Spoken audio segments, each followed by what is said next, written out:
Para especialistas hay problemas circulares en la atención de la problemática, como se ha dicho, de forma repetida. Porque las leyes que existen son suficientes. Un tema, por ejemplo, como la prisión preventiva, no tenemos que estar esperando que haya una reforma. Lo que necesitamos es un juez que aplique la ley que existe.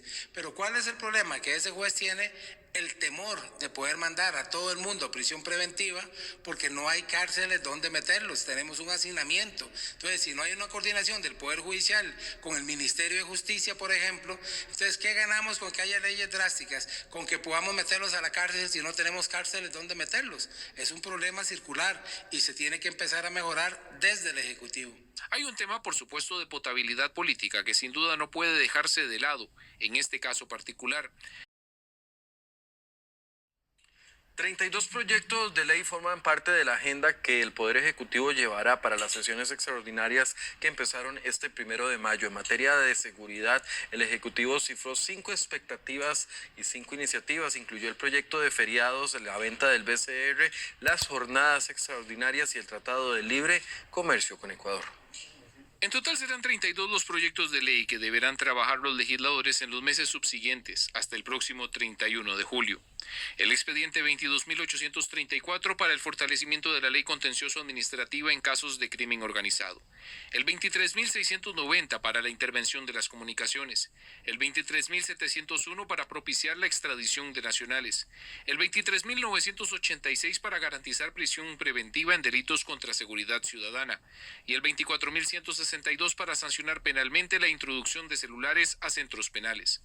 No obstante, el gobierno también tiene y cifra otros intereses. Propuestas de reforma del Estado en áreas como MINAES, salud, MAC, jornadas 4x3, el proyecto de feriados con propósito bienestar y familiar o el fortalecimiento del Ministerio de Salud para el manejo de desechos.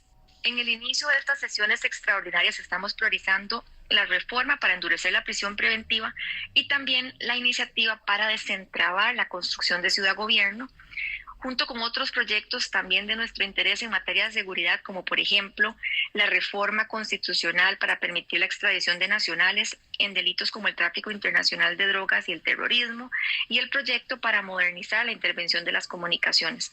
Con respecto a ciudad-gobierno específicamente, que es una reforma a la ley de contratación pública, lo que buscamos es agilizar proyectos de inversión mediante mecanismos alternativos que no impliquen más deuda para el país. Más allá de si estas reformas en lo concerniente a seguridad serán efectivas o no, para especialistas hay problemas circulares en la atención de la problemática, como se ha dicho, de forma repetida. Porque las leyes que existen son suficientes. Un tema, por ejemplo, como la prisión preventiva, no tenemos que estar esperando que haya una reforma. Lo que necesitamos es un juez que aplique la ley que existe.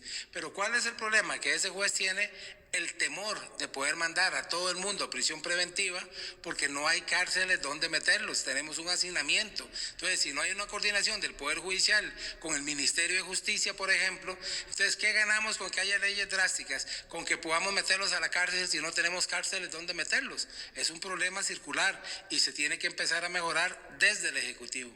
Hay un tema, por supuesto, de potabilidad política que sin duda no puede dejarse de lado, en este caso particular, en especial por la relación tan tensa entre Zapote y la Asamblea Legislativa.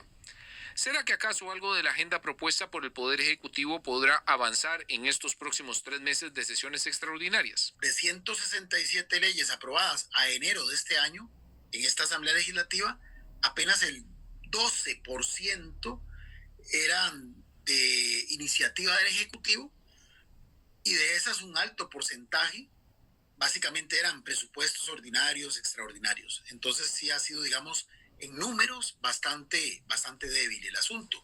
Y algunas iniciativas que no eran de su autoría original, pero que el gobierno las asumió como propias, tuvieron un sabor agridulce. Por ejemplo, el caso de las famosas jornadas flexibles. A todo esto, quedará pendiente de saber cómo la eventual convocatoria de un referéndum podría incidir en la agenda legislativa de este periodo de sesiones extraordinarias.